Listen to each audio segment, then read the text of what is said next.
Book of Job Old டெஸ்ட்மெண்ட்டில் இருக்கக்கூடிய முக்கியமான chapter book of Job. Book of ஜோபில் உள்ள ஃபர்ஸ்ட் சாப்டர் நம்ம ஸ்டடி பண்ணிக்கலாம். இந்த சாப்டர் 1ல் ஜோப் அவருடைய ஃபேமிலி பேக்ரவுண்ட், அவர் யார், அவர் எந்த அளவுக்கு இது இம்பார்ட்டண்ட்டாக பேசப்படுறாரு அப்படிங்கிறத இந்த சாப்டர் மூலமாக நம்ம லேர்ன் பண்ணிக்கலாம். அவருக்கும் காடுக்கும் என்ன ரிலேஷன்ஷிப் இருக்குது அப்படிங்கிறதையும் நம்ம ஸ்டடி பண்ணிக்கலாம். ஃபஸ்ட்டு இவருடைய நேம் வந்து ஜோப். ஹீ லிவ்ஸ் இன் அ ஊஸ் அப்படிங்கிற ஒரு சிட்டியில் வந்து வாழ்ந்து கொண்டு வந்தார். He was the richest man. கிழக்கு பகுதிகளை, அதாவது இந்த உலகத்தில் இருக்கக்கூடிய கிழக்கு பகுதியில் பார்த்தீங்கன்னா அங்கே தான் இவர் வந்து பெரும் பணக்காரராக வாழ்ந்துட்டு இருக்காரு. He's a perfect and upright man. இவர் வந்து ரொம்ப பர்ஃபெக்டாக இருப்பார். இவருடைய வாழ்க்கையில் எந்த ஒரு பாவமும் பண்ணது கிடையாது. எந்த நிலையிலையுமே வந்து காடை வந்து சார்ஜ் பண்ணது கிடையாது. எவ்வளவு கஷ்டங்கள் வந்தாலும் காடை வந்து போற்றி தான் வழிபடுவார். எந்த காரணத்தை கொண்டையும் அவர் காடை வந்து சபிச்சது கிடையாது. யார் மேலேயுமே கோபப்பட்டது கிடையாது. அப்படி ரொம்ப அப்ரைட்டாக இருப்பார். காடுக்கு கூட இவர் மேலே பயம் வரும். அந்தளவுக்கு ரொம்ப 100% கரெக்டாக இருப்பார் இவருடைய வாழ்க்கையில். இவருக்கு 7 சன்ஸ் இருக்கிறாங்க அண்ட் 3 டாட்டர்ஸ். இவருக்கு வந்து 10 குழந்தைங்க இருக்காங்க. அதில் 7 மகன்களும் 3 மகள்களும் இருக்கிறாங்க. இவர் ரொம்ப பணக்காரராக இருக்கிறதுனால, இவர் ரொம்ப செல்வந்தராக இருக்கிறதுனால இவருடைய வீடு ரொம்ப பெருசாக இருக்கும். இவருடைய சொந்த வீட்டில் வந்து நிறைய அனிமல்ஸ்லாம் வளர்த்து கொண்டு வராரு. அந்த கவனிக்கிறதுக்காக நிறைய சர்வன்ட்ஸ் இருப்பாங்க. அது என்னென்ன அனிமல்ஸ்னு பார்க்கலாம். 1000 ஷீப்ஸ், 7000 செம்மறி ஆடுகள் இருக்குது, 3000 கேமல்ஸ் ஒட்டகங்கள் இருக்குது, ஆக்சன் எருதுகள் வந்து 500 இருக்குது, ஷீ ஆசஸ் பெண் கழுதைகள் வந்து 500 இருக்குது. இந்த அனிமல்ஸ் எல்லாம் நிறைய சர்வன்ட்ஸ் இருக்கிறாங்க. இதுதான் வந்து ஜோபுடைய ஃபேமிலி. ஜோபு வீட்டில் இருக்கக்கூடிய வேலையாட்கள், அவர் வந்து ரொம்ப பெரும் சொத்தாக காணப்படுகின்ற அனிமல்ஸ். ஒரு நாள் வந்து இவருடைய children involved in feasting and forgetting God. ஒரு நாள் இவருடைய 10 குழந்தைங்க என்ன பண்ணுவாங்க அப்படின்னா, குழந்தைங்களாம் ரொம்ப பெரிய வயது உள்ளவங்க. அவங்களாம் வந்து என்ன பண்ணுறாங்கன்னா, ஒரு நாள் வந்து கடவுளை மறந்துடுவாங்க. கடவுளை மறந்து அவங்கவுங்க வீட்டில் ரொம்ப ஃபீஸ்ட் செஞ்சு சாப்பிடுவாங்க, ஒயின் எல்லாமே குடிப்பாங்க. அந்த நேரத்தில் கடவுளை மறந்துடுவாங்க. அதாவது கிறிஸ்டியானிட்டை பொறுத்த வரைக்கும் எந்த நேரத்துலையும் வந்து நம்ம கடவுளை நினச்சி பார்த்துட்டே இருக்கணும். பட் இவங்க ஃபீஸ்டிங் பண்ணும்போது 10 பேருமே கடவுளை மறந்துட்டாங்க. இது வந்து அந்த சமயத்தில் வந்து இது ஒரு பெரிய பாவமாக கருதப்பட்டது. So they ate and drank wine. ஜோப் sanctified the place instead of his children. So அந்த இடம் வந்து புனிதம் கெட்டு போயிடுச்சு, புனிதமே வந்து இழந்து போனது. அதனால் தனது குழந்தைங்களுக்காக ஜோப் வந்து அந்த இடத்த வந்து புனிதப்படுத்துவார். எப்படின்னா, அந்த இடத்துல ப்ரேயர் பண்ணுவார், பேர்ன்ட் ஆஃபரிங் பண்ணுவார், நெருப்பில் எரிய வச்சுக்கிட்டு அதில் உட்கார்ந்து காடுக்கு வந்து காடுகிட்ட மன்னிப்பு கேட்பார். காடை வந்து தினமும் ஒர்ஷிப் பண்ணிக்கிட்டே இருப்பார் ஜோப் தன்னுடைய குழந்தைங்களுக்காக. ஏன்னா அவர் என்ன நினைக்கிறார்னா, தன்னோட குழந்தைங்கள் வந்து இந்த சமயத்தில் வந்து அவங்க காடை மறந்துட்டாங்க. காடை மறந்து அவங்க வந்து ரொம்ப என்ஜாய் பண்ணியிருக்காங்க அவங்க வாழ்க்கையில். அதனால் வந்து அவங்களுக்காக நான் வந்து மன்னிப்பு கேட்டுக்கிறேன் அப்படின்னு ஜோப் வந்து காடிட்ட மன்னிப்பு கேட்டு இந்த மாதிரி நான் ப்ரேயர் பண்ணிக்கிட்டே இருப்பார். ஒரு நாள் வந்து காடுக்கும் சேட்டனுக்கும் ஹெவனில் வந்து ஒரு டயலாக் நடக்குது. அது என்ன டயலாக்னு பார்க்கலாம். One day there was a conference in ஹெவனில் வந்து ஒரு கான்ஃபரன்ஸ் நடக்குது. அந்த கான்ஃபரன்ஸில் அங்கே இருக்கக்கூடிய எல்லா ஏஞ்சல்ஸும் அந்த கான்ஃபரன்ஸ் காலை உட்காந்துருப்பாங்க. நடுவில் வந்து காட் உட்காந்துருப்பார். அந்த சமயத்தில் சேட்டன் அந்த கான்ஃபரன்ஸ்க்கு என்ட்ரி ஆகிறார். Lord asked Satan from where he was coming. நீ எங்கேருந்து வர அப்படின்னு காட் வந்து சேட்டன்கிட்ட கேட்குறாரு. Satan replied, he was from earth. நான் எர்த்தில் எல்லாம் ரவுண்ட் அடிச்சுட்டு இப்போ தான் நான் ஹெவனுக்கு நுழைகிறேன் அப்படின்னு சொல்கிறார். God asked if he met Job in the earth. Okay, நீ எர்த்துக்கு போனியா? அங்கே வந்து எனது சர்வண்ட் ஒருத்தர் இருக்கிறான், அவன் பேர் ஜோப், அவனை பார்த்தியா அப்படின்னு கேட்குறாரு.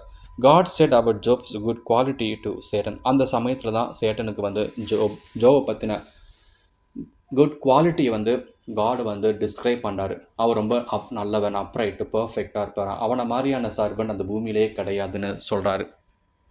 Satan was surprised on Job's character. அப்படி ஒரு நல்லவன் இந்த பூமியில் இருக்கிறனா என் கண்ணில் அவன் படாமல் போயிட்டானே அப்படின்னு சொல்லிட்டு ரொம்ப சர்ப்ரைஸ் ஆகிறான் Satan. He said Job is good because God gave him all prosperous life.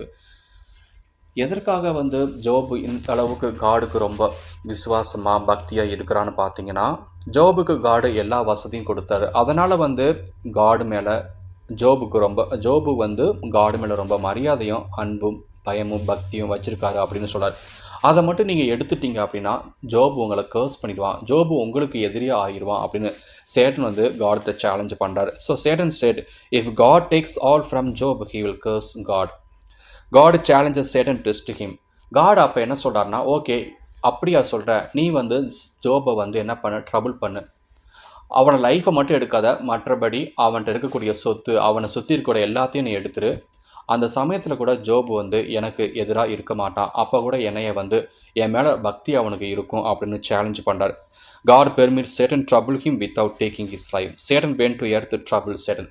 இப்போ வந்து சேட்டன் வந்து ஜோபை ட்ரபிள் பண்ணுறதுக்காக எர்த்துக்கு நுழைகிறார். Satan troubles ஜோப். இப்போ தான் வந்து ஜோபு வந்து சேட்டன் ட்ரபிள் பண்ண ஆரம்பிக்கிறான். Satan sent Sabeans to take action and she asses while feeding and kill the servants. Sabeans அப்படின்னா இவங்க வந்து ஒரு கூட்டமான ஒரு ட்ரைபல் பீப்புள். இவங்க வந்து மற்ற அனிமல்ஸு ஹியூமனை வந்து கொலை பண்ணுறதுல, அவங்கள கொள்ளையடிக்கிறதுல ரொம்ப கை தேர்ந்தவங்க. அப்படிப்பட்ட ஆண்களை வந்து சேட்டன் வந்து அவங்களுக்கு தெரியாமல் இவங்களை வந்து ஜோபு வீட்டுக்கு அனுப்பி ஜோபுட்ட இருக்கக்கூடிய அனிமல்ஸ், அதாவது ஆக்சன், அந்த எருதுகளையும் பெண் கழுதுகளை ஃபுல்லாக கம்ப்ளீட்டாக வந்து கடத்திட்டு அந்த அனிமல்ஸை வந்து மேய்ச்சி கொண்டு இருக்கிறவங்க யார் அப்படின்னா சர்வன்ட்ஸ். அவங்க எல்லாத்தையும் அந்த செபியன்ஸ் வந்து கொன்றுதாங்க. Satan sent fire to burn the sheep and servants. அதற்கப்புறம் என்ன பண்ணுறான் சேட்டன் பார்த்தீங்கன்னா, தீ வந்து அப்படியே கரெக்டாக விழுகுது. யார் மேலே விழுகுது அப்படின்னா ஷீப், அந்த செம்மறி ஆடு. அப்புறம் அந்த செம்மறி ஆடுகளை மேய்ச்சவங்க சர்வன்ட்ஸ், அவங்க மேலேயும் தீ விழுகும்போது அந்த சர்வன்ட்ஸ் எல்லாமே தீக்கு இரையாகிடுதாங்க. அதற்கப்புறம் Satan sent Chaldeans to carry the camels and kill servants with their swords. கேல்டியன்ஸை வந்து சேட்டன் அனுப்புகிறாரு. அவங்க என்ன பண்ணுறாங்கன்னா கேமல்ஸ் எல்லாமே கடத்திட்டு போகிறாங்க. கேமல்ஸை மேய்த்து கொண்டு இருந்த சர்வன்ட்ஸ் எல்லாத்தையும் வந்து அவங்க கொண்டு வந்த கத்தினால கொன்றுவாங்க. Satan sent wild wind to fall and kill all of them. அதற்கப்புறம் சேட்டன் வந்து பயங்கரமான ஒரு காற்று வந்து வர வைக்கிறாரு. அந்த காற்று வந்து ஜோபு சில்ட்ரன் வசிக்கக்கூடிய வீடுகளை விழுகுது. அதனால் வீடு எல்லாம் இடிஞ்சு போயிடுது. வீட்டுக்குள்ள அனைத்து அந்த 10 குழந்தைங்க எல்லாருமே இறந்து போயிடுவாங்க. All the tragic incidents witnessed by messenger informed to Job. இந்த இன்சிடென்ட் எல்லாமே ஒவ்வொருத்தராக வந்து மெசஞ்சர் பார்த்து கொண்டு இருந்தாங்க. ஒவ்வொரு மெசஞ்சரும் ஜோபுட்ட இன்ஃபார்ம் பண்ணுவாங்க. ஆனால் ஒவ்வொரு மெசேஜும் ஜோபு ரிசீவ் பண்ணும்போது ஒவ்வொரு மெசேஜுக்கு ரியாக்ட் பண்ணுற கூட டைம் கிடையாது. அந்தளவுக்கு அடுத்தடுத்து அவர் ட்ராஜிக் இன்சிடென்ட் மெசேஜை வந்து வாங்கி கொண்டே இருப்பார். ரொம்ப ஷாக்கிங் ஆயிடுவார். ஏன்னா இவருடைய சொத்து, அதாவது அனிமல்ஸ் சர்வன்ட்ஸ் எல்லாமே இறந்து போயிருந்தாங்க. அவர் விட்டு போயிடுது எல்லா அனிமல்ஸும். இவருடைய குழந்தைங்க எல்லாருமே இறந்து போயிடுவாங்க. அந்த மெசேஜை ரியாக்ட் பண்ணுறதுக்கே அவர் டைம் கிடையாது. Job couldn't find time to react to the incidents. Job shaved his head, fell down on ground, worshipped. அந்த சமயத்தில் இந்த இன்சிடெண்ட்டை வந்து ரிசீவ் பண்ண உடனே பயங்கரமாக ஷாக்கிங் ஆயிடுவார். அதுக்கப்புறம் கோபம் கொண்டு எழுந்து அந்த மண்ணில் வந்து அழுது புரள்றாரு. கார்கிட்ட ஒர்ஷிப் பண்ணுறாரு. தன்னுடைய தலையை வந்து ஷேவிங் பண்ணி அப்படியே மொட்டை அடிச்சுக்கிறாரு. ரொம்ப ஒரு பயங்கரமான ஒரு மோசமான அப்பியரன்ஸில் காணப்படுறாரு. Job said God gave whatever he had and also taken by him. Job அப்போ என்ன சொல்கிறான் அப்படின்னா, எனக்கு இருக்கக்கூடிய சொத்து குழந்தைங்க எல்லாமே காடு தான் கொடுத்தாரு, இப்போ இந்த காடு எடுத்துக்கிட்டாரு, அதனால் வந்து நான் காடு மேலே ரொம்ப கோவப்படலை அப்படின்னு சொல்லி கன்சோல் பண்ணிக்கிறார் தன்னைத்தானே. ஜோப் didn't charge God for all tragic. God's name is blissful.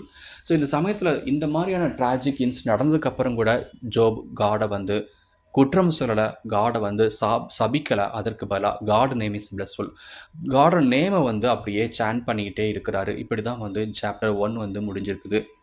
அதற்கப்புறம் சாப்டர் 2 உடைய எக்ஸ்பிளனேஷனை இன்னொரு வீடியோவில் பார்க்கலாம்.